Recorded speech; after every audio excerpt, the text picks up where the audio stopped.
Kun suomalainen mies menee kukkakauppaan, hän ei etsi sieltä paskaa tai rusinoita. Suomalainen mies hakee kukkakaupasta kaljaa. Jos sitä ei ole tarjolla, et häntä enää näe. Saatana.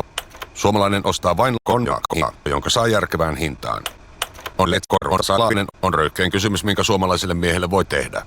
Hän kyllä kysyy, jos on letn hinta. Siksi oikea paikka suomalaiselle miehelle on balko. 2 hintasaarnaa Suomesta lähtevät Yhdysvaltoihin levittämään koskaan korvan ilosanomaa, joissa ei koskaan ole kakkaa. Mitä mieltä ovat amerikkalaiset? Hello.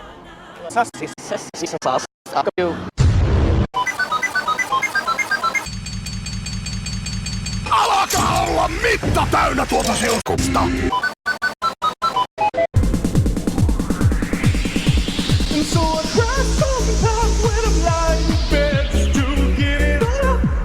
Oh hei mamma, pappa, mitä tapahtuu? You will die! Tänään on tuomiopäivä.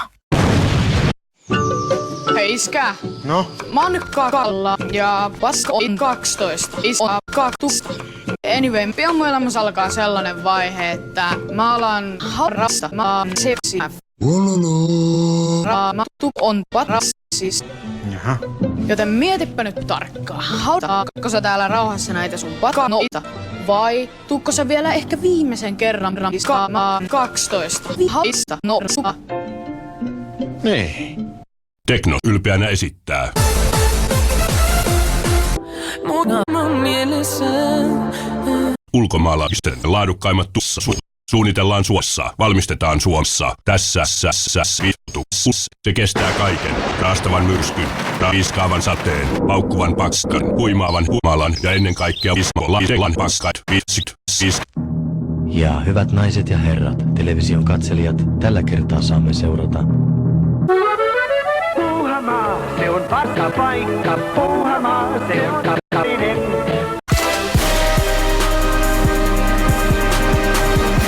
Puuhamaassa vietät paikka koko päivän vitamisen. Puuhamaassa Sermakoskella monipuolisin verse. Sellainen on Puuhamaa. Mitä elämä on? Synnyt. Mutta nousee pystyyn. Opettelet vetämään käteen. Menet naisiin. Astut. Tapat hänet. Ostat kaljaa. Varastat auton. Käytken valalla. Hankit lisää kaljaa. Opit polttamaan. Ja luulet tietäväsi kaiken maailmasta.